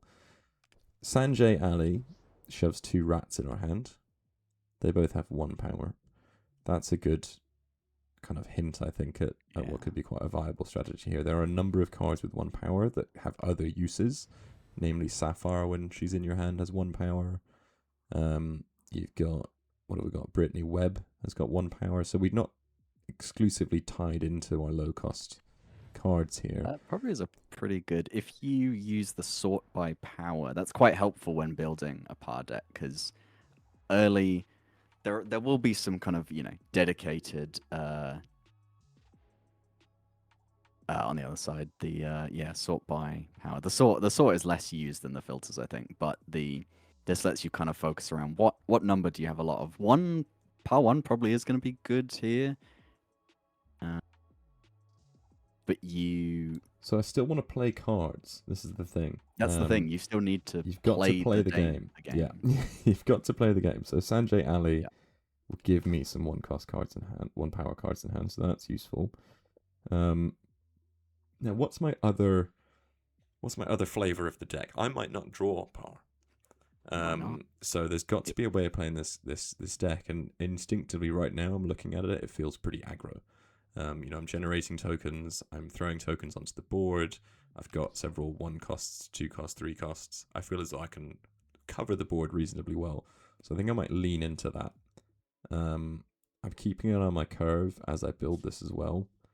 I think I'm going to take the power filter off now. We've got kind of most of our guys there. That's still on. That's a sort. If you sort by blood, that'll get you back to it's normal. Sorry, I'm thinking too much about the deck. You're too locked into power. Yeah, maybe it feels like you definitely want. I think you want just some good, kind of just good pieces of board control. Yeah, I think some big bodies. Maybe a Yari and a Horatio for my 4 drops. I didn't have any 4 cost in there on the curve. I definitely don't want Blaze, because the idea of messing with my card power is going to wreck the strategy around power. I could probably do with a couple more 3 costs in here. Now, Stuart's good, because if I don't play many cards, I can still get board presence. So I'm going to throw him in there. Sophia could be useful in strategically cutting support.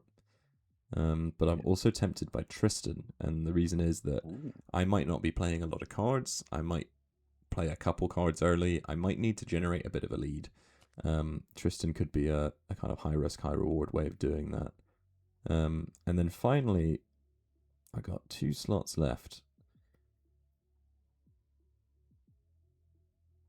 Now I'm tempted by cards like Eileen and Tim, just to deny the opponent points while I kind of build up my combos. I could even see both of them in this deck. If you draw Tim on the final turn, that's true. It does mess with your part, which is part of the interesting thing of part. The higher the number you pick, the more cards you kind of get shut out of. So some of those par 0, par 1 kind of decks give you more. It's much harder. You're more resistant. You're more likely to end up with a few cards. Your general goal is to be relatively close on points, and then just have this kind of surprise swing at the end. Yeah, Ravi's probably a good. So Ravi's in there not necessarily for his beast buffs, although they could come into play with Sanjay and Miss Harriet. He's another one power as well. So you got that kind of double use on a lot of these cards. Now I've put Leo in for a similar reason as Tristan. I'm gonna need some backup, like point scoring means. Now I have not got any kind of support cut other than Shifa and Miss Harriet in here, so I hope that doesn't come back to bite me when I try and get someone like Tristan into position. But let's give the party deck a try, shall we? Quickly thrown together, I'd probably usually take a little bit longer building my interesting, intricate combo decks. But in the interest of getting some games in with it, we're going to rock in here and get some live feedback. Yeah. And it's definitely the kind of thing where you can play a deck a few times. You're like, ooh, it needs some little tweaks in these areas, or maybe you'll find it's definitely the kind of thing where you find certain cards as you play out more, you kind of get a feel of what you want to keep and what you are like. Maybe it's not as effective. But that is the biggest strength of Pyre, is that when you're playing a kind of board control focused deck, you can pivot on the fly. You can say, yeah, that's if a card is going to net you less than the 4 points from par, you don't have to play it. Whereas normally it doesn't have any extra value. Whereas with par, you can make sure every single card in those kind of low, that number you've built around is worth at least 4 points.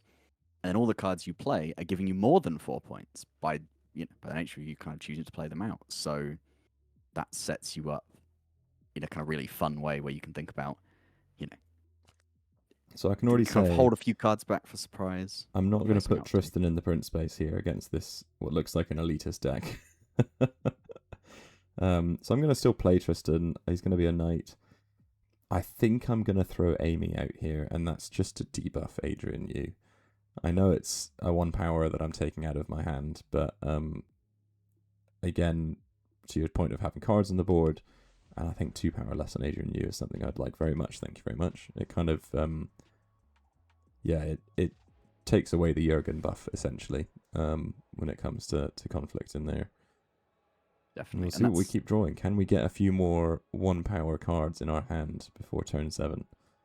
mm, that is the nice thing. You can kind of you get the freedom to say, well, you know, Amy West is -2 power. Great. So she's essentially a 1/3. That's really useful.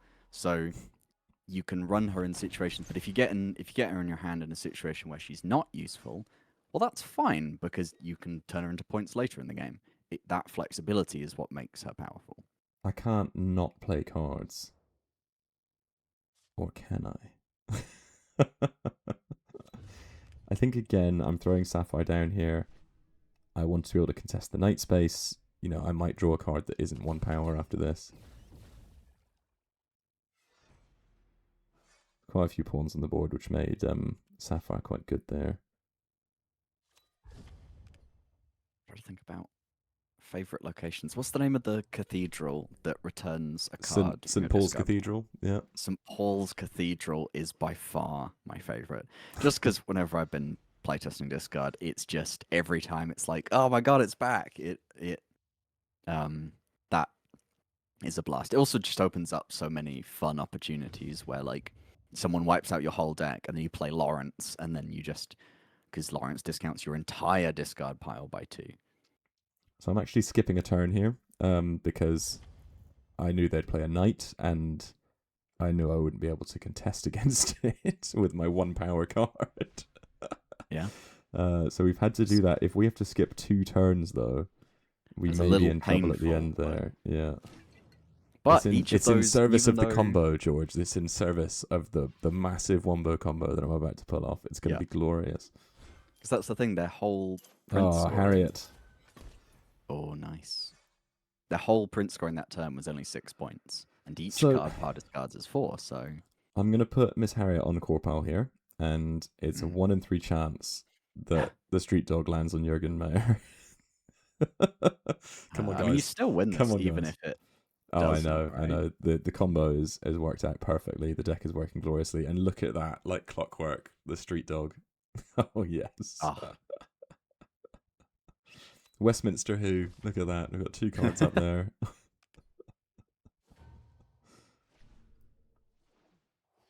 Are you guys ready? Are you guys ready for this huge combo? It's time to party.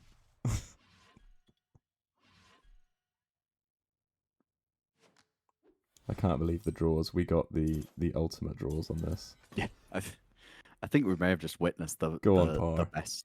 Yeah, this is a... Here we go. Majestic. Say goodbye to those cards. Off they go. How about this for a point swing? This is... that is the other... That's one of the most fun moments with par. When your opponent kind of thinks they're ahead... and you're sitting there like 10 points behind, and you know what's in your hand, and they don't know what's in your hand, and you've got this surprise comeback kind of stored up. And that was massive, and we get a huge point swing on the Prince and Knights as well. That was a true Malkavian moment. 43-20, get in par. That went about as well as it could have gone though. I got every draw like clockwork.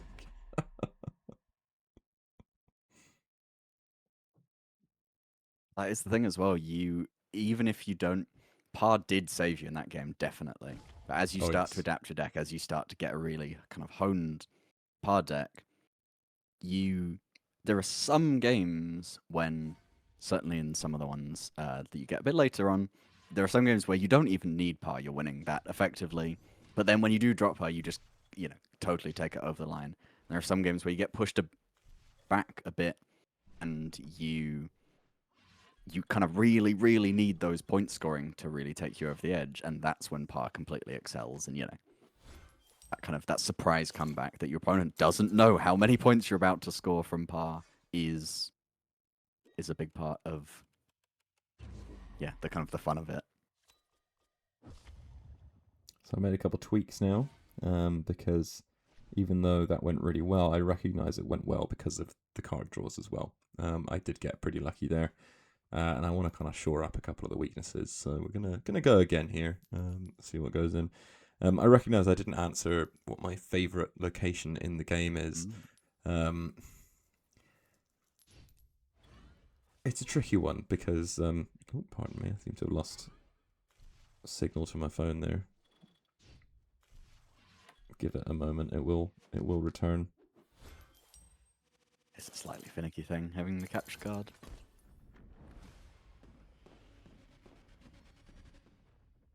Oh, I've got some bad draws here. We're see, this still is not as good getting... draws. Ah, there we go. I don't want to play Amy West as my first card. I think I'm going to skip my first turn, which is an absolute cardinal sin. But I'm hoping that Karma will send me someone like Penelope for the next one. And it is, especially with a card like Amy West, it is kind of okay because they'll keep initiative in this case, and then they'll play their card, and then you can immediately hit it with Amy West, or you can play something else out to then save Amy West and get more value later. That's a kind of, that flexibility is quite powerful. I really would like to use Zara Bradley better than this, but I think I'm putting her down as a rook. I can't keep holding things back. I need to get some bodies on the board. Sorry, going back to the location question, I'm actually quite fond of Westminster. I think it changes the game quite a lot, and kind of stymies a lot of the more aggressive kind of rushing strategies, which is interesting. But I'm also a big fan of the kind of murder-themed locations. So Charterhouse Square and Highgate Cemetery, I think, are quite interesting. They can be quite fun. I enjoyed the old Battersea, which of course changed with the most recent Chronicle event, in which the players voted for it to be taken over by the Vontru. Yeah, a seduction-themed modifier I thought was quite fun on that location. Was really quite interesting. But we're reaching such a critical mass of locations now that there are already so many to choose from, and there's a lot of diversity in them as well, which I'm sure that newer players will experience very quickly as we rotate through more of them. Definitely. There's also a couple of interesting things to touch on there for players who are a bit newer. Seduction, you may have seen a few of the early cards in game, but that is our theft archetype. That is, stealing enemy cards and using them as your own, kind of building around that as a thing. That's one that definitely is very, very fun to play because every game is a little bit different because you're taking enemy cards and seeing what strategy they're playing. And the other thing you mentioned was Chronicles for players who have yet to experience a Chronicle. Do you want to give a little bit about what that is? Sure. What that means? So Chronicles, I mean, there'll be some players in chat who've played them and taken part and voted in them. So Chronicles are our time-limited PvE, player versus environment game modes, in which you kind of play very different styles of gameplay. Obviously against the AI, but themed very heavily to the story of what's happening. There's a lot of kind of narrative going on. So not just is it that kind of crazy departure of gameplay, but we also give players the opportunity to kind of pick a side in the narrative. So in the last Chronicle, for example, Mercedes, a really narcissistic toreador diva, was attempting to secure the contents of a grand auction, and her adversary was Octavia Mulcroft, a Vontru. How would we describe Octavia?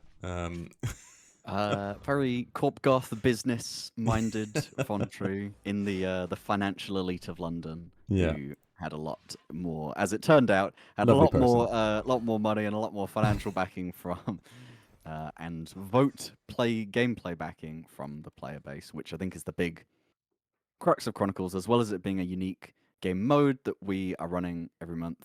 There's new gameplay in it, but also players get a chance to vote on the outcome of the world.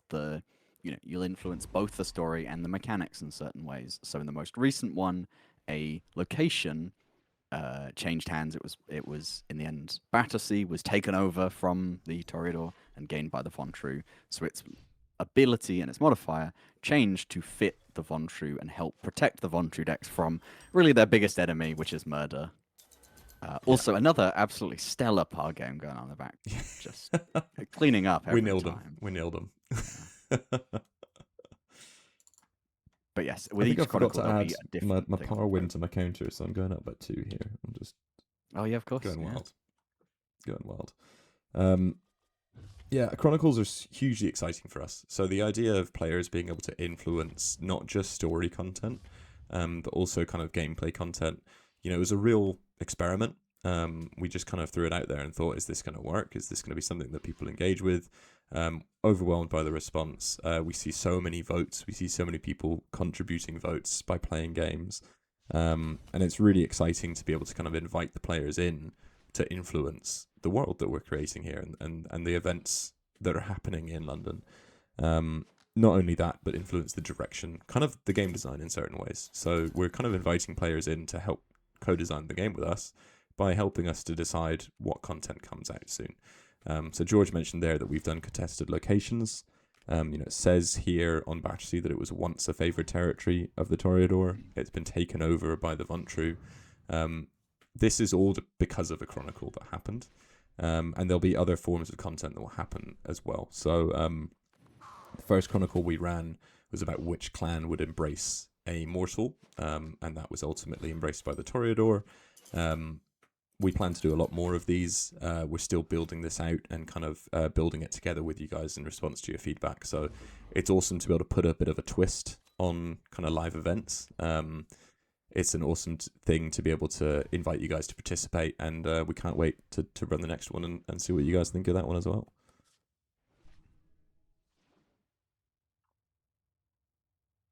Now then, should we go one more power game, or do we fancy maybe a seductive thievery game? Ooh, yeah, seductive thievery deck could be a very interesting one to see. See, seduction takes a little bit longer to kind of get off the ground, especially in these early collection levels. You've only got a few pieces, but those pieces have quite a strong impact. They're all decent in their own power, so that they let you, set up these plays to take enemy cards and then kind of give you some interesting things to use. So I had Nile in this deck. I was flirting with the idea of some more violent cards, but ultimately I didn't really put enough violent cards in. I might take Blaze out for Harry Tyler, who is violent. Ooh. That might just tip me over the edge to make it worth it, because of course Sophia also has the violent cat tag. There's a very interesting bit of line of play where if you encounter a lot of violent decks, or you encounter a lot of decks of a certain archetype, running seduction plus whatever archetype you encounter most is kind of viable, because you already have the synergy pieces in play that when you steal stuff, you get double value from it. So I think I want to take out one card here. It might be Jurgen, because I don't have enough elitists. Again, Jurgen was kind of in there in case of stealing elitists. But I think to build a bit more value out for my own Nile, I'm putting Miss Harriet in as well for the violent tag. So we're going to go with that for our seductive thievery. Makes a lot of sense. Also, you've got Julian L. Hector in there, who seduces cards out of your opponent's discard pile, so being able to steal those cards that you've beaten is very powerful when you've got a really aggressive deck, where you're going to be putting lots of cards, lots of good cards especially, into your opponent's discard pile, and then being able to steal them is a very strong... Steal them back, go again. Yeah. And it's especially that one of the... There are a couple of archetypes that have kind of inherent power. Seduction's inherent power is that if your opponent runs any form of recursion or any ways to get their cards back places, once you've seduced them, you've got them, right? You've got those cards, so they can't have them. And whenever you seduce a card, you're creating card advantage for yourself. And if you seduce it from... there's a very late game card that lets you seduce out of your opponent's hand. That literally steals card advantage off your opponent. In the early game, you can seduce from the board, definitely. You can seduce from their discard. So you kind of get access to more card advantage. And sometimes, if you're clever, you could deny your opponent card advantage. So I'm playing a little bit cagily here. Just not putting any kind of points down yet. Building up my board a bit.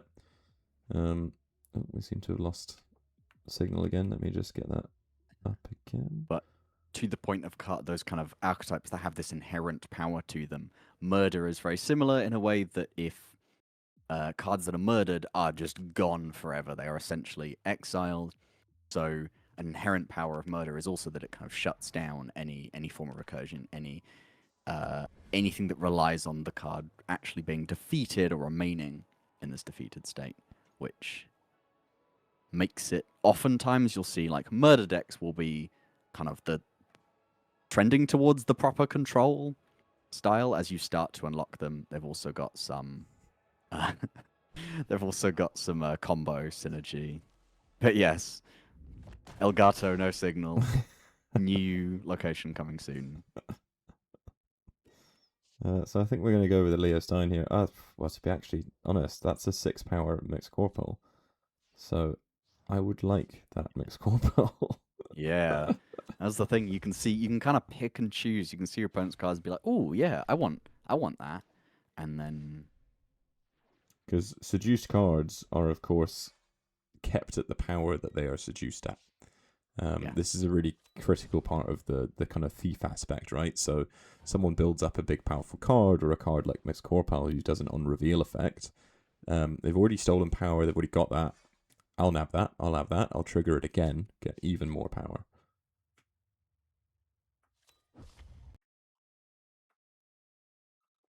And that is distinct from some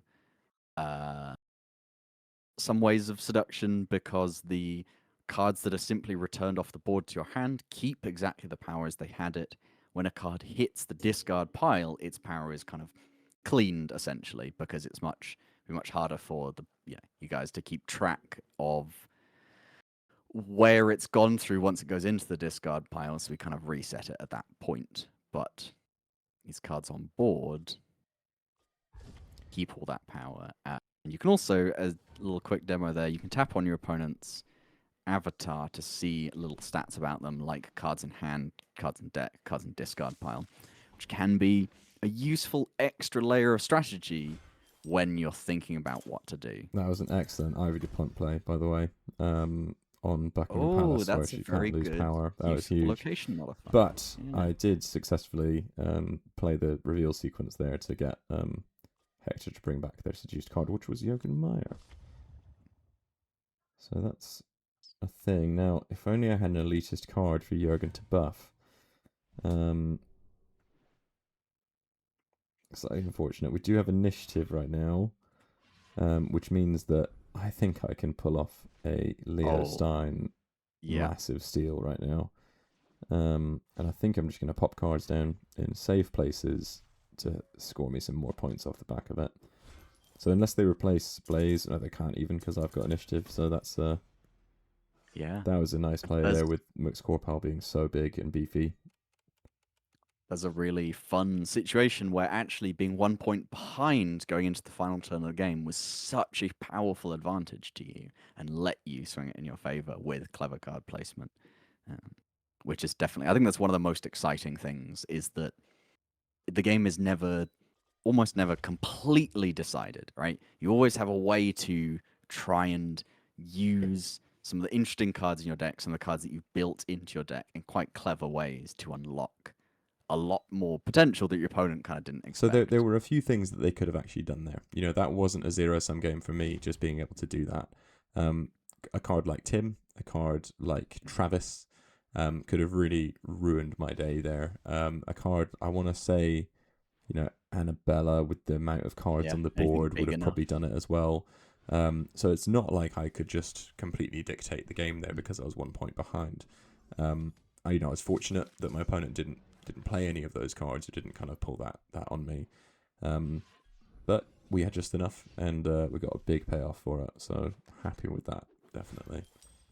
But yeah, that was something very interesting you touched on there. That's when two cards are in the same space and they're both face down, one of them will immediately reveal, whoever has initiative, and then it'll force the other card in the same space to reveal, no matter where it was in the normal sequence, which both can be a danger. Oh, perfect timing. Perfect timing. Yeah, we'll add Eliza to our deck. Thank you very much. New seduce card. But yeah, the that is a double-edged sword, where sometimes it's annoying because your opponent will pull your cards out of the sequence that you'd wanted, make things a little bit more chaotic, harder to track, but make for kind of more engaging plays. But sometimes actually can use that to your advantage, where if you replace if Tom's opponent had replaced their prince with Tim, they would have completely blown up Leo Stein, and that's a really clever play where even if you're behind in initiative, you can still kind of manipulate the system to your advantage in quite interesting ways.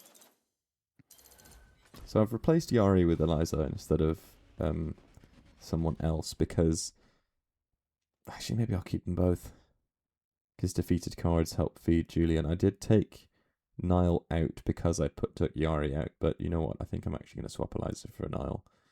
I think if I'm going to steal someone else's engine or a combo piece like Nile or Jurgen, I should be expecting to steal the other cards that synergize with them as well. I hope that makes sense.